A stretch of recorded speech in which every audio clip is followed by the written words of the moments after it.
Algunos futurólogos hablan del nacimiento del máquina sapiens, una nueva especie que compartirá nuestro dominio como los seres más inteligentes sobre el planeta. Serán ellos, entonces, los responsables de las tareas mentales más pesadas. ¿Y cómo conviviremos nosotros con esas entidades? Bienvenidos a Código Futuro, el podcast del mañana, una producción de Fundación Telefónica Movistar de Uruguay. Hoy hablaremos de máquinas pensantes. La idea de máquinas artificiales capaces de pensar nació durante la Segunda Guerra Mundial, cuando el británico Alan Turing desarrolló una máquina para descifrar los mensajes secretos de Alemania.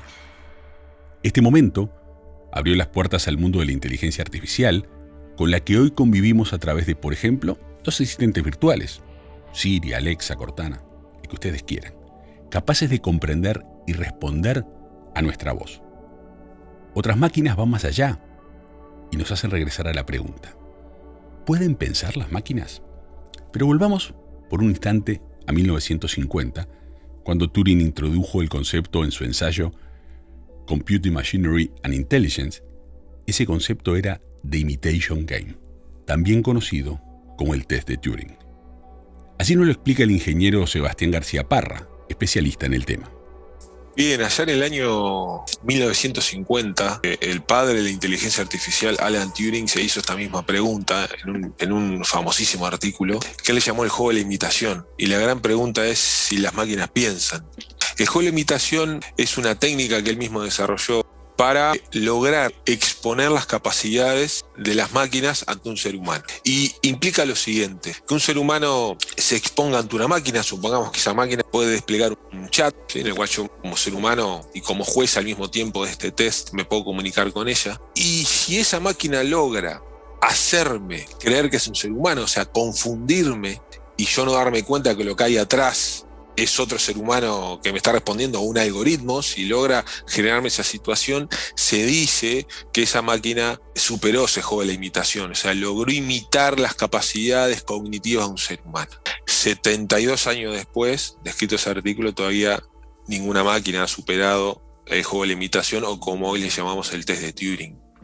O sea que, conectándolo con la pregunta original de si las máquinas piensan, el propio Alan Turing hace 72 años dijo: no, las máquinas no piensan, o por lo menos tendríamos que redefinir qué significa pensar, que seguramente sea muy distinto a lo que es el pensar para los seres humanos. Han pasado 7 décadas desde la invención del test de Turing y hemos avanzado mucho, pero todavía no estamos seguros de si las máquinas pueden pensar, o al menos si pueden pensar como nos imaginamos, entre otras cosas por la ambigüedad del concepto. Hay quienes argumentan que el propio Alan Turing diría que pensar no requiere necesariamente una comprensión específica, así que las máquinas de inteligencia artificial hoy día pueden pensar. Sin embargo, otros científicos argumentarían que las máquinas no piensan porque no tienen neuronas, simplemente siguen algoritmos que son creados por los humanos. Así lo ve el ingeniero García Parra. Lo que hoy el mundo está solucionando es otro tipo de problemas utilizando inteligencia artificial, que tiene que ver con una subárea muy pequeña en términos de conocimiento, que es el aprendizaje automático. Con esta subárea, con el aprendizaje automático, estamos resolviendo la enorme mayoría de los problemas que hoy como humanidad estamos enfrentando. Y son muy pocos todavía los científicos, comparados con los que están trabajando en este tipo de problemas bien particulares, que están pensando en la inteligencia artificial general, donde ahí sí lo que se persigue es investigar, es pensar y es desarrollar sistemas que tengan la capacidad de parecerse de cierta manera a nosotros, a los seres humanos, en su capacidad cognitiva, por ejemplo. Entonces, lo que es pensar, y esto es una opinión muy personal, para una máquina es algo que va a ir evolucionando en la medida que vayan pasando las décadas. Y también es una opinión muy personal que de aquí a que tengamos máquinas que tengan estas capacidades y donde podamos afirmar que la inteligencia artificial general ha sido desarrollada, va a pasar mucho tiempo. Volvamos a las máquinas de película, o al menos a las máquinas de libro. En The Last Question, Isaac Asimov planteaba que en el año 2061, una computadora dotada de inteligencia artificial, conocida como Multivac, cuya tarea es ayudar a la humanidad a resolver los problemas que enfrenta para seguir desarrollándose, con ejemplo, si se puede usar energía solar para hacer viajes espaciales. Y cuando las preguntas se complicaban, ¿qué respondía Multivac? Datos insuficientes para una respuesta esclarecedora. Pero en este contexto, ¿dónde queda el factor humano? Se lo consultamos a la filósofa y psicóloga Magdalena Reyes. Hay algo que las máquinas y la tecnología no puede hacer, y eso es pensar críticamente y crear. Hay algo que solo los seres humanos, en nuestra vulnerabilidad, en nuestras limitaciones, en esa incapacidad para poderlo todo, podemos hacer que las máquinas no pueden hacer. Una máquina puede razonar desde un punto de vista instrumental, calcular, por ejemplo, muchísimo mejor que un ser humano, sin duda. Sin duda. Pero lo que no puede hacer una máquina es cuestionarse si eso que está pensando puede llegar a ser falso, por ejemplo. O puede llegar, o si puede existir una alternativa a esa, llamémosle, decisión o a ese resultado o esa conclusión o esa respuesta que ella está ofreciendo, ¿no? Y la imaginación, que tiene mucho que ver con esto, ¿no?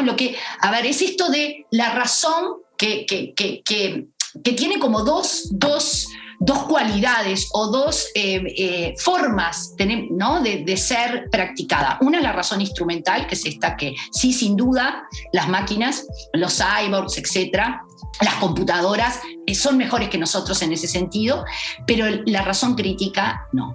La razón crítica es exclusivamente humana. Y yo creo que frente a este avance extremadamente veloz de la tecnología, la razón crítica, el pensamiento crítico, la imaginación, la creatividad, la capacidad para pensar en alternativas, en cuestionarnos, en hacernos preguntas. En esta convivencia hombre-máquina está también presente el miedo a la desaparición de los puestos de trabajo debido a la sustitución de los mismos por robots. Pero la realidad es que el efecto de la tecnología no impactará tanto sobre el número de empleados, sino sobre la manera en que será ejercida la actividad y en la creación de distintos perfiles de trabajo. Están surgiendo los trabajos híbridos, que son aquellos que combinan diferentes disciplinas. De esta forma se consigue repartir el trabajo de manera eficiente entre máquinas y personas, asignándole a cada uno las tareas que más le correspondan. Como lo explica el ingeniero García Parra, todo lo que hace una máquina depende de la tarea para la que se la ha entrenado. Nos puede sustituir en tareas automatizadas. Hoy las máquinas están entrenadas utilizando técnicas de inteligencia artificial para resolver tareas concretas. Tareas que en general tienen un componente repetitivo, un componente que mantiene ciertos patrones dentro de un área de conocimiento acotada. Pongamos un ejemplo bien claro. Si una máquina aprende a jugar ajedrez, si aprende las reglas, y este concepto de aprender es muy importante, esta palabrita es muy importante dentro de la inteligencia artificial, va a aprender a partir de ejemplos de otros seres humanos que jugaran ajedrez y que son muy buenos, y lo va a hacer a partir de datos, los datos que estos seres humanos generaron. Lo que nos vamos a encontrar ahí es que esa máquina resultante, ese algoritmo resultante, va a ser muy bueno jugando ajedrez, pero no va a saber jugar a la dama. No va a saber jugar a otro juego. Por lo tanto, todos los desarrollos asociados a inteligencia artificial están enfocados a resolver una tarea bien concreta, específica, donde lo subyacente es lo repetitivo. Y por lo tanto, hoy lo que estamos viendo son tareas de automatización que están siendo sustituidas.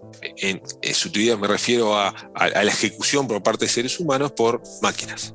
Para Magdalena Reyes, en hacernos más preguntas y buscar respuestas, está la diferencia para los humanos. En formular preguntas a partir de eso que se nos da, ¿no? Porque en definitiva la máquina que recibe un input y a partir de ese input la máquina, ¿no?, lo procesa de determinada manera y ofrece una respuesta. Nosotros también recibimos input permanentemente de la realidad, no solamente desde el mundo externo, sino también desde el mundo interno, en nuestras emociones, por ejemplo, que eso tampoco lo tienen capacidad las máquinas, ¿no? Las máquinas no sienten emociones, al menos no como las sentimos los seres humanos, con esa capacidad para ponderar en nuestras emociones, ¿no? Con esa capacidad para reconocer qué significa eso que estamos sintiendo y cómo debemos responder o reaccionar a eso que estamos sintiendo o que estamos experimentando a nivel emocional. Por otra parte, la creciente autonomía del uso de aparatos con inteligencia artificial abre un nuevo tipo de relaciones hombre-máquinas que muchos insisten tienen que ser estudiados desde la ética. De este modo se trata de erradicar desde el principio cualquier atisbo de comportamiento no deseado o en todo caso no previsto. ¿Se acuerdan? Mayo de 2016, Tai, un chatbot creado por Microsoft para hablar por Twitter con jóvenes entre 18 y 24 años y que tuvo que ser retirado porque aprendió, entre comillas, a escribir mensajes racistas. Esta interacción entre programadores y otras profesiones es, en opinión de García Parra, algo que se debe estudiar en profundidad.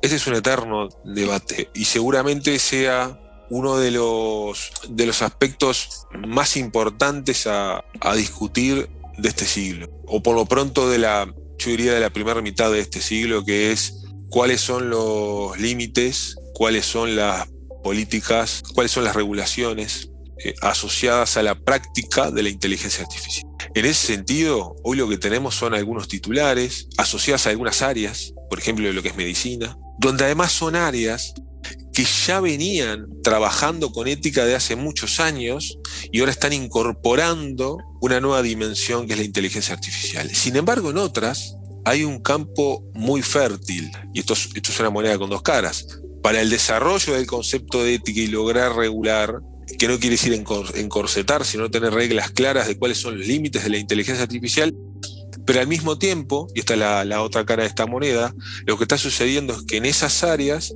tecnológicamente hoy se están aplicando un montón de técnicas a las cuales no tenemos respuestas y está bien o está mal que eso suceda.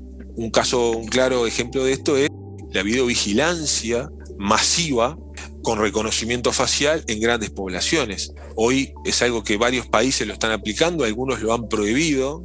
Las Naciones Unidas se ha expresado al respecto, sin embargo, desde el punto de vista ético, todavía no está claro cuál debe ser el posicionamiento, cuáles son los límites. Y también, Gonzalo, déjame incorporar que quienes trabajan en estas áreas, en general, y me refiero a los técnicos, no tienen una formación humanística como para trabajar con esto en mente. Y por lo tanto hoy nos estamos enfrentando a 2 décadas ya, donde las empresas tecnológicas están contratando más filósofos que nunca para lograr trabajar en estos temas. Está claro que la educación de los ciudadanos, los investigadores en cuestiones éticas, es indispensable para resolver estas cuestiones. Es por esto que se pide a los fabricantes más transparencia en sus desarrollos. Pero, ¿qué más es necesario para garantizar este comportamiento ético de una inteligencia artificial?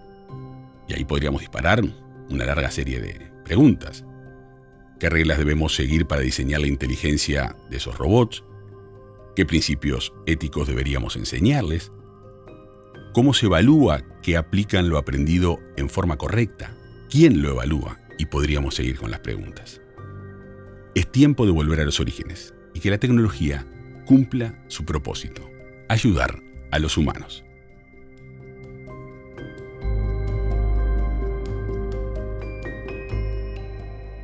Esto fue Código Futuro, el podcast del mañana, una producción de Fundación Telefónica Movistar de Uruguay.